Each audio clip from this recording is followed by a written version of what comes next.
Subscribe करंतु education empire channel को bell icon को प्रेस करी ऑल को प्रेस करनंतु लेटेस्ट वीडियो सर्वप्रथम देखिबा पई।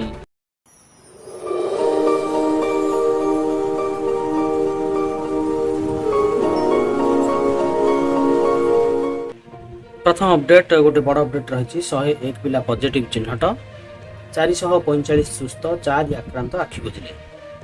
राज्य में गत 24 घंटा मध्य 734 जन संक्रमित चिन्हट होती। चिन्हट आक्रांत मध्य 18 वर्ष कम वर्गर 101 जन पिला चिन्हट होती। 734 संक्रमित मध्य क्वारंटाइन 424 पॉजिटिव चिन्हट होता बेले लोकाल केस 310 रही। खोर्धार सर्वाधिक 335 पॉजिटिव चिन्हट होती।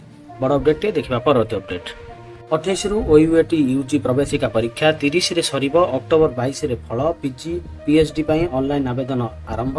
अक्टोबर 18 रे शेष नवेम्बर 12 रे परीक्षा।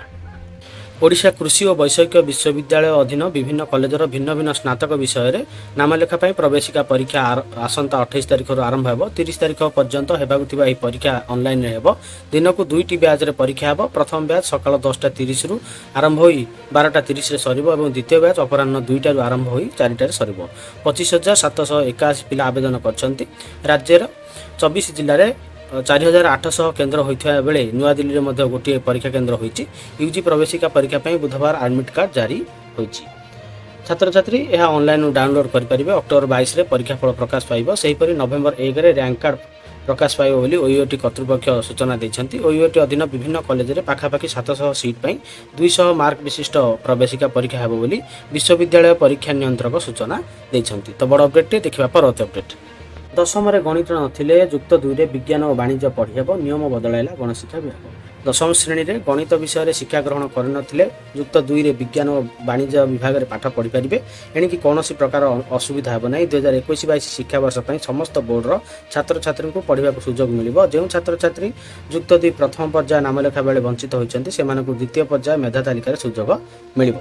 तो बड़ अपडेट देखिबा परवर्ती अपडेट कोरोना को नहीं गोटे बड़ अपडेट। स्कूल रे कोरोना आतंक 79 छात्री छात्र एवं 3 कर्मचारी पॉजिटिव।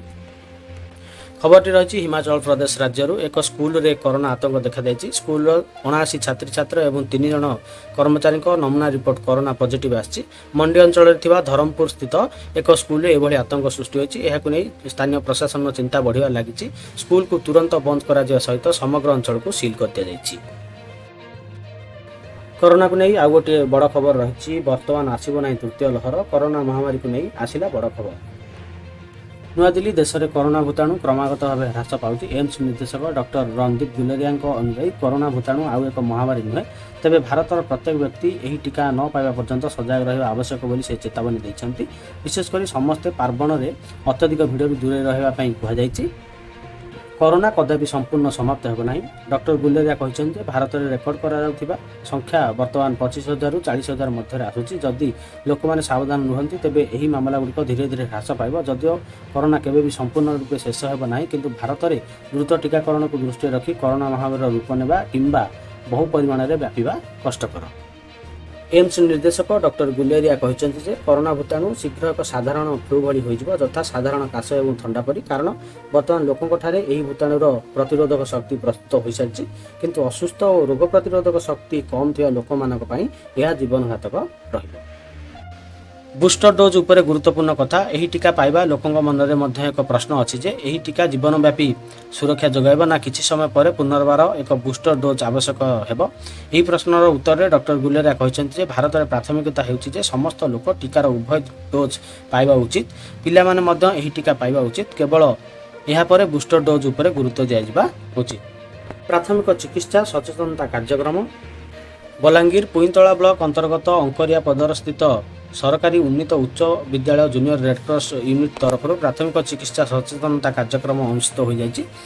प्रधान शिक्षयित्री रंजिता त्रिपाठी प्रत्येक तत्वावधान कार्यक्रम में जूनियर रेडक्रॉस परामर्शदात्री तथा फास्ट एड रश्मिराणी दास प्राथमिक चिकित्सार लक्ष्य आवश्यकता बुझाइबा सहित डेमोन्स्ट्रेशन माध्यम incident management casualty management shock मूर्छा रिकवरी पोजिशन रक्तस्राव एवं बैंडेज विषय शिक्षार्थी शिक्षक शिक्षयित्री मानक तालीम प्रदान करथिले।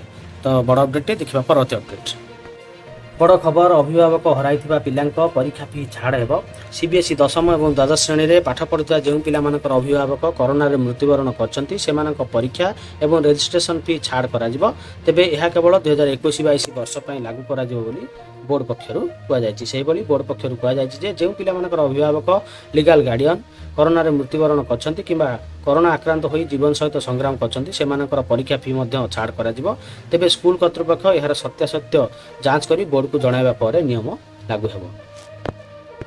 निश्चित भाव में गोटे बड़ अपडेट टे देखा परवर्ती update all Utkal primary teachers federation तरफ श्रीजुक्त सत्यव्रत साहू आईएएस प्रमुख शासन सचिव विद्यालय गणशिक्षा विभाग ओडिशा भुवनेश्वर को दाबीपत्र डेट रही 22/9/2021 विषय रही नूतन पेंशनभुक्त शिक्षक शिक्षिका मान ग्राच्युटी संबंधी महाशय 2004 मसीह विद्यालय गणशिक्षा विभाग में नियुक्ति पाई प्राथमिक शिक्षक शिक्षयित्री मैंने अवसर ग्रहण करने पर कौन आर्थिक अनुदान पाइपारू ना कंट्रोलर ऑफ अकाउंट्स ए संबंध में विभाग को स्पष्टीकरण मगाई ताहा अद्यावधि पहुंची पारि ना एणु शताधिक शिक्षक शिक्षयित्री सरकार द्वारा घोषित ग्राच्युटी पाइपारू ना एणु विनीत अनुरोध नूतन पेंशनभुक्त शिक्षक शिक्षिका मानक हित साधन पाई तुरंत एक विभाग निर्देशनामा प्रदान करा निमंते महोदय सदैव अवगति तथा विधि कार्य निमंते जनाऊछु। पत्रटी रही से all Utkal primary teachers federation तरफ डेट रही 22/9/2021 पत्रटी कराई श्रीजुक्त राज्य प्राथमिक शिक्षा निर्देशक ओडिशा भुवनेश्वर को विषय रही पदोन्नति पाउथिबा उच्च प्राथमिक शिक्षक शिक्षयित्री मानक काउंसेलिंग आधार में नियुक्ति करा निमंते महाशय 2013 मसीहा ठारू प्राथमिक शिक्षक शिक्षयित्री मानक पदोन्नति लेवल 4 एवं लेवल 3 क्षेत्र में काउंसेलिंग करी वरिष्ठता भित्ति देवाई निर्देश रही राज्य में केतक जिला शिक्षाधिकारी से ही आधार में प्रमोशन करछंती और अन्य केतक जिला शिक्षाधिकारी ताहा अनुपालन करूना एणु अनुरोध प्रशासनिक स्वच्छता दृष्टि राज्य समस्त जिला अधिकारी मानक काउंसेलिंग आधार में प्रमोशन दिया निमंते सानी निर्देशनामा प्रदान पाई महोदय सदैव अवगति तथा विधि कार्य निमंते जनाऊछु। खुशी खबरटे रही बदल प्राथमिक स्कूल चेहरा राज्यर 4613 प्राथमिक स्कूल हेब स्मार्ट क्लासरूम सरकारी उच्च विद्यालय भली बदल प्राथमिक स्कूल गुड़िकर चेहरा स्मार्ट क्लासरूम ई कंटेंट स्मार्ट लाइब्रेरी आदि आधुनिक शैक्षिक उपकरण द्वारा प्राथमिक स्कूल छात्र छात्री पाठ पढ़े एथिलागि समग्र राज्य में 3946 प्राथमिक विद्यालय चिन्हट होईपरी उम्बासी प्रकल्प अधीन जाजपुर केउंझर मयूरभंज और सुंदरगढ़ जिलूर 667 प्राथमिक स्कूल चिन्हट होईछि। तो बड़ अपडेट देखा परवर्ती अपडेट सरकार ज्ञानबंधु योजना प्रति ग्राम में खोल चाटशाली राज्य में कोरोना कटकणा वर्तमान पर्यंत प्राथमिक विद्यालय खोली ना फल ग्रामांचल प्राथमिक श्रेणी पिला पढ़ारू वंचित होती तेणु सबू पिला शिक्षार सुजोग पाइबा सरकार पक्षर ज्ञानबंधु योजना आरंभ होती प्रत्येक ग्राम में गोटे गोटे चाटशाली खोल ग्रामर शिक्षित स्वेच्छासेवी संगठन अवसरप्राप्त शिक्षक शिक्षयित्री शिक्षादान करें। आज बारंग ब्लॉकर प्राय 192 जन अस्थायी शिक्षक चयन कर 16टी पंचायतर 192टी ग्रामर चाटशाली पिलामानकु पाठ पढ़ाइबापी बारंग ब्लॉक वीडियो प्रभाकर पंडा किट प्रदान करछंती। किट रे पिलामानकु पाठ पढ़ाइबापी सिलेबस अनुसार पाठ्यपुस्तक ब्लैक बोर्ड पेन पेंसिल चक डस्टर रजिस्टर प्रदान करा जायछि। बुधवार ठारू प्रत्येक ग्रामर चाटशाली रे प्रथम रु तृतीय श्रेणी पर्यंत पिलामानकु शिक्षादान करा जिवो। एही शिक्षादान कार्यक्रम प्राथमिक विद्यालय खोला हेबा पर्यंत चलिबो बोली सूचना मिली। तो निश्चित भाव में गोटे बड़ अपडेट टे देखा परवर्ती update State Institute of Open Schooling letter number अच्छी 174 डेटेड अच्छी 30/7/2021 लेटर टी कराई to the headmaster and centre coordinators of district and block centres of SIOS of the state subject अच्छी admission of students in second phase of the academic session 2021-22 2021-22 शिक्षा वर्ष छात्र छात्री मानकर सेकेंड फेज एडमिशन निमित्त SIOS रु letter टी जारी कराई। Sir, with reference to the subject stated above, I am directed to intimate that admission of the students in SIOS for the second phase of the academic year 2021-22 shall be started from 1 September 2021 and will continue up to 30 November 2021। तो second phase admission आरंभ हो सारी 1 September 2021 और last date रही 30 November 2021। The schedule of admission and submission of information to the state office in given below. Admission of students 1 September 2021 last date of admission रही 30 November 2021। Submission of information and transfer of fund by the block centre to the district centre 10 December 2021 रही। Submission of information and transfer of fund by the district centre to the state office fund को transfer करेंगे district रु state office को 20 December 2021 सुधा एवं conduct of PCP in the district 1 February 2022 रु 30 अप्रैल 2022. It is therefore requested to take all necessary measures for enhancement of enrollment in the study centers. The headmasters and center coordinators are requested to allot roll numbers only for the academic year 2021-22 such as for the year. The roll numbers shall carry 21. The first roll number of second phase admission shall begin with 501. Please ensure it. The board update देखिबा परत update. Letter रही office of the collector and district magistrate Ganjam Chhatrapur. Letter number रही 4587 dated रही 21/9/2021. Letter कराई all the sub collectors secretary BEDA Berhampur, all BDOs, all tahsildars, DW Ganjam, district education officer Ganjam Berhampur, the DPC SSA Ganjam, the DI and PRO Ganjam, executive officers of all NSC, all block education officers, all headmasters or headmistress of 83 high schools through the respective POs. तो इमान को letter T issue कराई. Subject रही non living of headquarter by the officers और staff regarding. उपरोक्त समस्त अधिकारी एवं 83 high school शिक्षक शिक्षयित्री एवं प्रधान शिक्षकों को हेडक्वार्टर न छाड़ा निर्देश दि जाएगी. Madam sir, in inviting a reference to the subject cited above, I am to say that in order to ensure timely completion of second phase high school transformation program in Ganjam district, you are instructed to stay in your respective headquarters in all the working days, including the government holidays, till completion of the above program. Ganjam जिले में द्वितीय पर्याय high school transformation कार्यक्रम आरंभ हो सारी. तो यह कार्यक्रम शेष होगा पर्यंत उपरोक्त अधिकारी एवं 83 हाईस्कल प्रधान शिक्षक शिक्षयित्री हेडक्वार्टर न छाड़िया कहुई. समस्त गवर्नमेंट हॉलिडे रे हेडक्वार्टर रही कहुई. However if any of the officers intended to leave headquarter in view of their prior commitment or other exigencies then they shall contact the undersigned personally and take prior permission in writing before leaving the headquarter. उपरोक्त समस्त अधिकारी एवं 83 high school प्रधान शिक्षक शिक्षयित्री मैंने जदि headquarter छाड़िया चाहती तो लिखित भाव में कलेक्टर को जनवाई कहुई. Any dereliction of the above instruction shall be viewed seriously. तो बड़ अपडेट देखिबा परत अपडेट. तो गंजाम रु लेटर नंबर रही 14681 डेटेड अछि 21/9/2021. लेटर टी कराई टू द हेडमास्टर और headmistress of all type of schools, principle of OAB और केंद्र विद्यालय. सब्जेक्ट रही इंस्पायर अवार्ड मानक प्रोग्राम 2020-21. तो इंस्पायर अवार्ड प्रोग्राम 2020-21 पई लेटर टी को जारी कराई. इंस्पायर अवार्ड प्रोग्राम 2020-21 गंजाम जिलूर 890 प्रोजेक्ट को सिलेक्ट कराइला. से 550 प्रोजेक्ट अपलोड हो सारी. तो यही रिजल्ट समग्र राज्य में पुअर पोजिशन रही. Hence you are requested to instruct your science teacher to uploaded this selected projects of your school before 25/9/2021 to secure the district a good place in the state level. Non-response of the above instruction will be viewed seriously and the salary of the defaulter HMs and concerned science teachers for the month of September 2021 will be held up. अवशिष्ट रही project Gudi को 25/9/2021 सुधा upload करने HM मान को निर्देश दि जाएगी.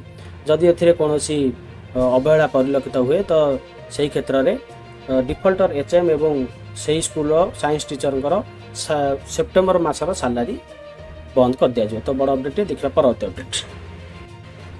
ओसेपार letter number अच्छी 8861 dated अच्छी 20/9/2021. लेटर टी कराई to the DO cum DPC Samagra Shiksha Gajapati को. सब्जेक्ट अच्छी clarification on calculation of earn relief EL during the period of CRCC. Reference रही your office letter number 1814 dated 3/9/2021. CRCC period रे यार्न रिलीफ बाय ईएल रो calculation निमंते clarification पाई letter टी जारी कराई. Madam sir with reference to the letter on the subject cited above I am directed to inform that calculation of 30 days earn relief EL during the period of CRCC can not be considered due to the following reason. CRCC period रो 30 दिन रो EL को consider करा जाय नाही. सेति पई किछि reason मध्य दिया जाय छि. The appointing authority of CRCC are DOs as elementary teachers. They are only deployed to Samagra Shiksha. The rules applicable for all elementary teachers are also applicable for CRCC. जो रूल गुड़िक एलिमेंटरी टीचर मान पई प्रযোज्य ताहा CRCC मान पई मध्य प्रযোज्य अटे. They are only governed by elementary cadre rule 1997. and they are deployed to Samagra Shiksha, not deputed. They are to be governed by their parent cadre. 30 days EL to the CRCC as non-vacation service is not applicable to them. So it is therefore intimated that CRCC will not get 30 days EL for the period of CRCC like non-vacation service. तो ସେଥିପାଇଁ କୁହାଯାଇଛି ଯେ CRCC period ସମୟର 30 ଦିନର EL ସେମାନଙ୍କୁ ଦିଆଯିବ ନାହିଁ. They will get EL like their counterpart teacher of elementary cadre. तो ସେମାନେ ବା CRCC ମାନେ elementary cadre ଅନୁସାରେ ଯେଉଁ EL ପାଇବା କଥା ସେଇ EL ପାଇ ପାରିବେ. तो बड़ अपडेट देखिबा परवर्ती अपडेट.